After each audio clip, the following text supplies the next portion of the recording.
আমার রাজনীতি কোনো ব্যক্তির বিরুদ্ধে নয়, আমার রাজনীতি সম্পূর্ণ তাদের রাজনৈতিক মতাদর্শের বিরুদ্ধে। হিংসার যে রাজনীতি চলছে, ঘৃণার রাজনীতি চলছে, সেইটার বিরুদ্ধে আমাদের ভালোবাসার রাজনীতি আমরা করতে নেমেছি। বামেদের কি এবার খরা কাটবে? আমি বলতে চাই যে বালিগঞ্জের মানুষ যেহেতু সঙ্গে রয়েছে, ফলে বামপন্থীরা বালিগঞ্জে তো আসছে এবং গোটা বিধানসভা জুড়েও এমন সংখ্যায় থাকবে যে বামপন্থীদেরকে বাদ দিয়ে বিধানসভা চালানো মুশকিল। বালিগঞ্জের মানুষজন কেন আপনাকে ভোট দেবে? বালিগঞ্জের নিজের মেয়ে, ঘরের মেয়ে, ঘরকে বাঁচানোর লড়াইয়ে নেমেছে, বাংলাকে বাঁচানোর লড়াইয়ে নেমেছে। নমস্কার, আপনারা দেখছেন দৃষ্টিভঙ্গি। আমি মধুরিমা রয়েছি আপনাদের সঙ্গে। আমরা জানি নির্বাচনী প্রচারে প্রতিটি দলের প্রতিটি প্রার্থী প্রচন্ড ব্যস্ত রয়েছেন, তার মাঝেও যার যতটুকু সময় পাওয়া যাচ্ছে আমরা এসে বিরক্ত করছি। আজকেও আমরা চলে এসেছি বাম প্রার্থী আফরিন বেগমের কাছে। আমরা যে পার্টি অফিসে বসে আছি সেখানে বসেই 29 বছর বয়সী আফরিন বেগমের মুখ থেকে তার আশা, নির্বাচন সংক্রান্ত তার মতামত সবটাই শুনবো। আফরিন, দৃষ্টিভঙ্গিতে তোমাকে স্বাগত। সকাল থেকে নিশ্চয়ই ছুটোছুটি চলছে, তার উপরে ওয়েদার মাঝে মধ্যেই বেগরবাই করছে, সব ঘেঁটে ঘন্ট পাকিয়ে যাচ্ছে এক এক দিনের শিডিউল। 29 বছর বয়সী প্রার্থী তুমি, বামেদের কনিষ্ঠতম প্রার্থী যেটুকু দেখলাম। ছোট থেকে যে রাজনৈতিক আদর্শে বিশ্বাসী, 29 বছর বয়সে প্রার্থী তালিকায় যখন নামটা এলো, সেটা কি মানে প্রত্যাশিত ছিল নাকি অবাক হয়েছিল প্রথম যখন জেনেছিল? এখন অবশ্যই পার্টি এর আগে বহু কাজ দিয়েছে এবং ছাত্র রাজনীতির সময় নিজেদের ছাত্র থাকাকালীন নিজেদের সমস্যাগুলো নিয়ে কাজ করা, পরবর্তীকালে রিসার্চ স্কলার হয়ে রিসার্চ স্কলারদের আমাদের যে সমস্যা সেগুলো নিয়ে কাজ করা এবং একটা ছোট গণ্ডির মধ্যে থেকে কাজ করা। তার পরবর্তীকালে যখন এরকম দায়িত্ব পাই, বড় দায়িত্ব, সেটা মানুষের জন্য কাজ করার দায়িত্ব, তো স্বাভাবিক সেটা খানিকটা অপ্রত্যাশিতই বলা চলে। এত বড় দায়িত্ব, কিন্তু সেটার সাথে সাথে যারা আমার উপর ভরসা করেছেন এবং গোটা বালিগঞ্জের মানুষ যেভাবে আমাকে ভালোবাসা দিচ্ছেন, আশীর্বাদ করছেন, শুভেচ্ছা জানাচ্ছেন, একই সাথে যেভাবে তারা বদল আনতে চাইছেন, তারা যেভাবে আমাকে সমর্থন করছেন এবং সাহস যোগাচ্ছেন বদল আনানোর ক্ষেত্রে, তার জন্য সেই সাহসটা আরো বেড়ে উঠছে। সাহসের কথা বলছে ঠিকই, কিন্তু ছাত্র রাজনীতি আর মাঠে নেমে বিধানসভা নির্বাচনে টিকিট পাওয়া, দুটোর মধ্যে নিশ্চয়ই তারতম্য রয়েছে বা পার্থক্য রয়েছে। অবশ্যই অনেক পার্থক্য রয়েছে। আমি যেটা ছোট জায়গায় শিখে এসেছিলাম সেটা এখন নিজের গোটা অঞ্চল জুড়ে, আমার বালিগঞ্জেই বেড়ে ওঠা, বালিগঞ্জেই আমি বিভিন্ন অঞ্চলকে বিভিন্ন রকম ভাবে এর আগে দেখেছি ছোটবেলা থেকে। বর্তমানে তার আরো ভেতরে ঢুকে জানতে পারছি, মানুষের সমস্যার কথা জানতে পারছি, তাদের সমস্যা জেনে আমরা বামপন্থী হিসেবে কি বিকল্প দিতে পারি সেইটাও পৌঁছে দিচ্ছি। এবং আমি প্রচন্ড গুরুত্বপূর্ণ মনে করি একজন জনপ্রতিনিধির তার নিজের অঞ্চল ঘুরে দেখে প্রত্যেকটা মানুষের মুখ থেকে তার সমস্যা শোনা খুব প্রয়োজন, এটা বলে আমি মনে করি। ফলে সেইটা করার চেষ্টা করছি এবং সেইটাতে মানুষ যেভাবে পাশে রয়েছেন সেটাতে মনে হচ্ছে যে লড়াইটা কঠিন, কিন্তু মানুষের ভালোবাসায় অতটাও কঠিন হবে না। যে সময়ের নিরিখে যেটা আমরা বলছিলাম, তোমার 29 বছর বয়স এবং গত 15 বছর ধরে আমরা দেখেছি রাজ্যে রাজনীতির পালাবদল হয়েছে। আগে 34 বছরের বাম শাসন ছিল। তোমাকে প্রথমেই বিধানসভা নির্বাচনের ক্ষেত্রে এমন একটা জায়গায় লড়তে হচ্ছে, এমন একটা দলের হয়ে যারা গত 15 বছর ধরে শাসন ক্ষমতায় নেই এবং এমনকি কোথাও দ্বিতীয় স্থানেও নেই। সেইটা মূল প্রতিদ্বন্দ্বী হিসেবে অন্য একটা দলের কথা উঠে আসে। তোমার কি লড়াইটা একটু কঠিনতর মনে হচ্ছে? দেখুন, আমরা এটাই বলবো যে অবশ্যই লড়াইটা খানিক কঠিন তো বটেই, কারণ যেভাবে তৃণমূল এবং বিজেপি এই গোটা পশ্চিমবঙ্গ জুড়ে রাজনীতি করছে, মানুষকে ভাগ করার রাজনীতি করছে এবং দুর্নীতি, গুন্ডারাজ থেকে শুরু করে ভোটের ক্ষেত্রেও আমরা দেখেছি কি যেভাবে রিগিং চলছে। একাধিক জায়গায় মানুষজনের, আমরা পঞ্চায়েত ইলেকশনের সময় দেখেছি যে কিভাবে মানুষজনকে খুন করা হয়েছে। ফলে সেইটার জায়গায় লড়াইটা অবশ্যই কঠিন, কিন্তু যারা বিরোধী দলে রয়েছেন গত 15 বছরেও যদি আমরা ধরি, যারা রয়েছেন তারা মানুষের জন্য কি করলেন, তারা এই সরকারের বিরুদ্ধাচরণ করার জন্য ঠিক কোন কোন পদক্ষেপ নিয়েছেন যেগুলো মানুষের দাবি, একাধিক দাবি, যেটা আমরা দেখতে পাচ্ছি যে আমাদের একাধিক সমস্যা মানুষের, যেগুলো আমাদের কেন্দ্রের সরকার যেগুলো চাপিয়ে দেওয়ার চেষ্টা করছেন গোটা আমাদের রাজ্য জুড়ে, আমাদের পশ্চিমবঙ্গের মুখ্যমন্ত্রী ছদ্ম বিরোধিতা করে সেইগুলোই আমাদের ওপর কোনো না কোনো ভাবে চাপিয়ে দিচ্ছেন।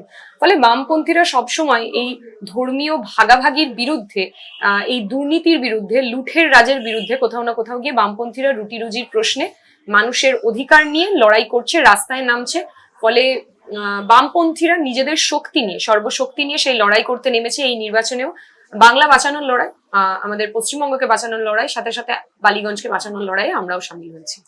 তোমার এই গোটা বক্তব্যের মধ্যে শাসক দলের দুর্নীতি, লুঠতরাজ এই বিষয়গুলো উঠে এলো, কিন্তু তুমি যেই কেন্দ্রে দাঁড়িয়েছো সেখানে তোমার প্রতিপক্ষ যিনি রয়েছেন শোভনদেব চট্টোপাধ্যায়, বর্ষিয়ান রাজনীতিবিদ, সবচেয়ে বড় কথা অনেক রকমের সমস্যার মধ্যেও ক্লিন ইমেজের একজন রাজনীতিবিদ।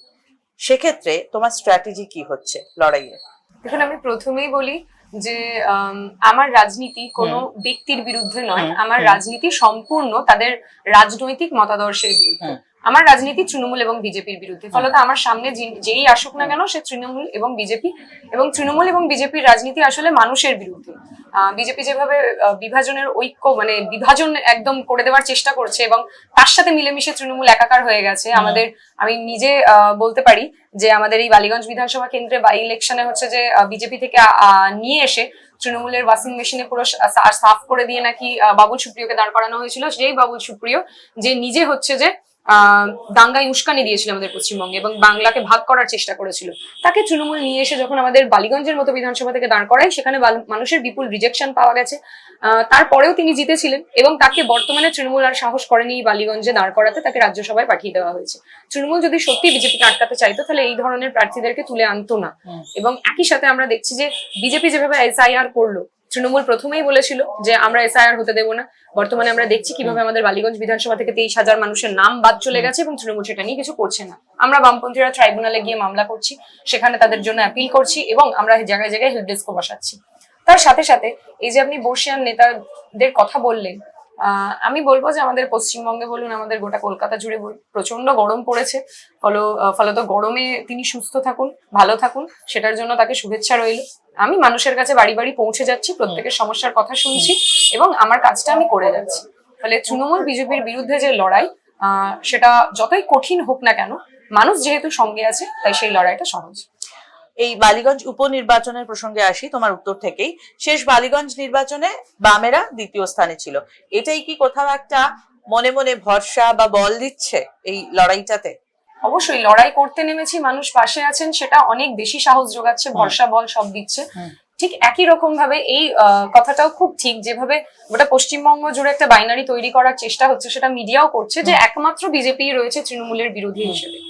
বালিগঞ্জের মানুষ কিন্তু সেটার বিরুদ্ধে জবাব দিচ্ছেন। বালিগঞ্জের মানুষ কিন্তু এটা বলছেন যে আসলে বিজেপি কোনোভাবেই বিকল্প নয়, বিজেপিকে ভোট দিয়ে ভোটটা নষ্ট করার কোনো মানে হয় না। কারণ এই অঞ্চলেও এবং আরো বহু পশ্চিমবঙ্গের বহু জায়গায় যেখানে বামপন্থীরাই বিকল্প, বামপন্থীরাই লড়াই করছে এবং বামপন্থীরা দ্বিতীয় স্থানে রয়েছে এবং মানুষ চাইছে বামপন্থীদেরকে সেই জায়গায় দেখতে। ফলে সেটার বিরুদ্ধে আমরা যেভাবে লড়াই করছি, বিজেপির বিরুদ্ধে যেভাবে হানাহানির লড়াই, যেভাবে বিভাজনের রাজনীতির লড়াই, ভাগের রাজনীতির বিরুদ্ধে যেমন লড়াই করছি, তেমন তৃণমূলের এই যে লুঠের রাজ, তোলাবাজি, গুন্ডাগিরি, বুথ রিগিং, সেগুলোর বিরুদ্ধেও আমাদের লড়াই। মানুষ পাশে থাকলে সেই লড়াইও আমরা জিতবো এবং অবশ্যই আমরা দায়িত্ব পালন করব মানুষের জন্য কাজ করার। মানুষের কথা যখন বলছোই তুমি, তাহলে বালিগঞ্জের মানুষজন তুমি যখন যাচ্ছ বাড়িতে বাড়িতে প্রচারে বা ভোট চাইতে, কি বলছেন? দেখুন, প্রথমেই তারা হচ্ছে যে তাদের মুখে যে ছাপটা স্পষ্ট, সেটা হচ্ছে যে তারা বদল চাইছেন। গত 15 বছর ধরে যেটা চলছে, তারা সেই পরিস্থিতির বদল চাইছেন। তারা চাইছেন যে এরকম কেউ জনপ্রতিনিধি আসুক যারা মানুষের জন্য সত্যি কাজ করবে, ভোট পাওয়ার পর ভুলে যাবে না। ফলে আমি বালিগঞ্জের মেয়ে এবং আমি বালিগঞ্জে ছোট থেকে বড় হয়েছি। আমার নিজের বাড়িকে ছেড়ে কোথাও যাওয়ার নেই, আমার নিজের বাড়িতেই থাকার, আমার নিজের বাড়িকে নিয়েই পরিবারের সকলকে নিয়ে লড়াই করার, বালিগঞ্জের মানুষই আমার বৃহত্তর পরিবার, তাদেরকে নিয়ে লড়াই করার। আমাদের বালিগঞ্জ অঞ্চল পশ্চিমবঙ্গের বাইরে নয়, ফলে পশ্চিমবঙ্গে যা যা সমস্যা আমাদের বালিগঞ্জ অঞ্চলেও তাই সমস্যা আছে। আমাদের যদি আমি নিজে ছাত্রী হয়ে বলছি, আমাদের একাধিক সরকারি স্কুল, 8,000-এর কাছাকাছি সরকারি স্কুল বন্ধ হয়ে গেছে।